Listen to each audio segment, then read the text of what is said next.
this is Lavon, and I'm going to continue my teaching series, God's Plan of Salvation, Written in the Heavens. In our last study, we were examining the constellation of the Lion. Well, today we're going to look at the decans that comprise the constellation of the Lion. And there are three that are located in the constellation of the Lion, all of which foretell of the final judgment of Satan and the wicked of mankind. Now, the first decan located in the constellation of the Lion is Hydra the serpent. And the name Hydra, it has a significant meaning of he is aboard.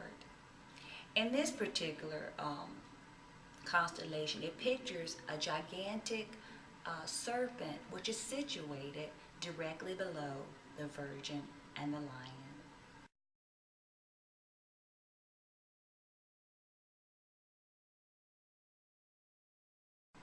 From head to tail, the serpent covers 1/3 of the heavens. And this ancient star picture represents the author of all evil, Satan or the devil, who in ages past or in the genesis of time led 1/3 of the angels in a rebellion against God, and who through the body of a serpent beguiled or tricked our foreparents. The brightest star is located in the heart of the serpent, and it's called by its modern name Cor Hydrae. However, its ancient name in Arabic was El-Fard, which means the separated or put away.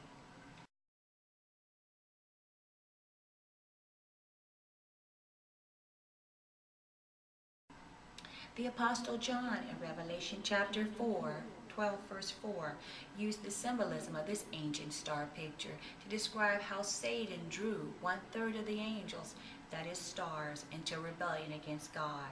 And it reads, "And his tail drew the 3rd part of the stars of heaven and did cast them to the earth." Satan and his fallen angels were initially cast down from the 3rd heaven where God dwells to the 2nd heaven and to the earth. And the Apostle Paul refers to Satan in Ephesians chapter 2 verse 2 as the prince of the power of the air, meaning that Satan continues to operate in a sphere in which the inhabitants of the earth live and function. However, Satan will once again be cast down, this time from the 2nd heaven, to be completely confined to the earth until that's during the midpoint of the tribulation period. The next decan in the constellation of the Lion is the Copper Crater. And this particular constellation pictures a cup which is wide and deep. It is fastened to the body of Hydra the serpent. And this is none other than the cup of God's divine wrath, which is to be poured out upon Satan and the wicked during the tribulation. And it reads as follows in Revelation chapter 14 verse 10. "The same shall drink of the wine of the wrath of God, which is poured out without mixture into the cup of his indignation. And they shall be tormented with fire and brimstone in the presence of the holy angels and the presence of the Lamb." We can also look at Psalm chapter 11 verse 6 where it reads as follows. "Upon the wicked he shall rain snares, fire and brimstone, and a horrible tempest. This shall be the portion of their cup."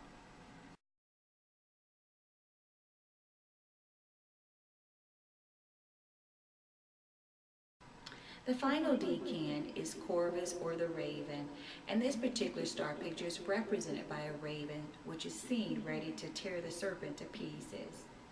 The brightest star the bright star in his eye is known as Kiba, which means the accursed, and it tells us of the curse that God pronounced upon Satan in the genesis of time. There are 9 stars that are located in this constellation, and all of which represent judgment.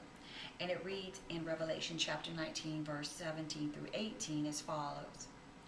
"And I saw an angel standing in the sun, and he cried with a loud voice, saying to all the fowls that fly in the midst of the heaven, Come and gather yourselves together unto the supper of the great God, that ye may eat the flesh of kings, and flesh of captains, and the flesh of mighty men, and the flesh of horses, and of them that sit on them, and the flesh of all men, both free and bond, both small and great."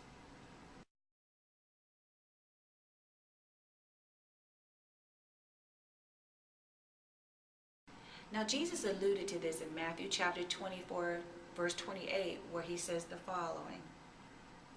For wheresoever the carcass is, there will the eagles be gathered together. And the word vultures here is the word that is actually intended for the word that is being translated here as eagles. And the meaning conveyed here is that God is going to gather together the birds of prey to descend upon all those that have gathered together at the great battle of Armageddon. And by the way, there are 8 species of these ravenous birds inhabiting the land of Israel, which have migrated from other areas during the springtime and this fall. Well, until next time, grace and peace. I'll see you in my next taping.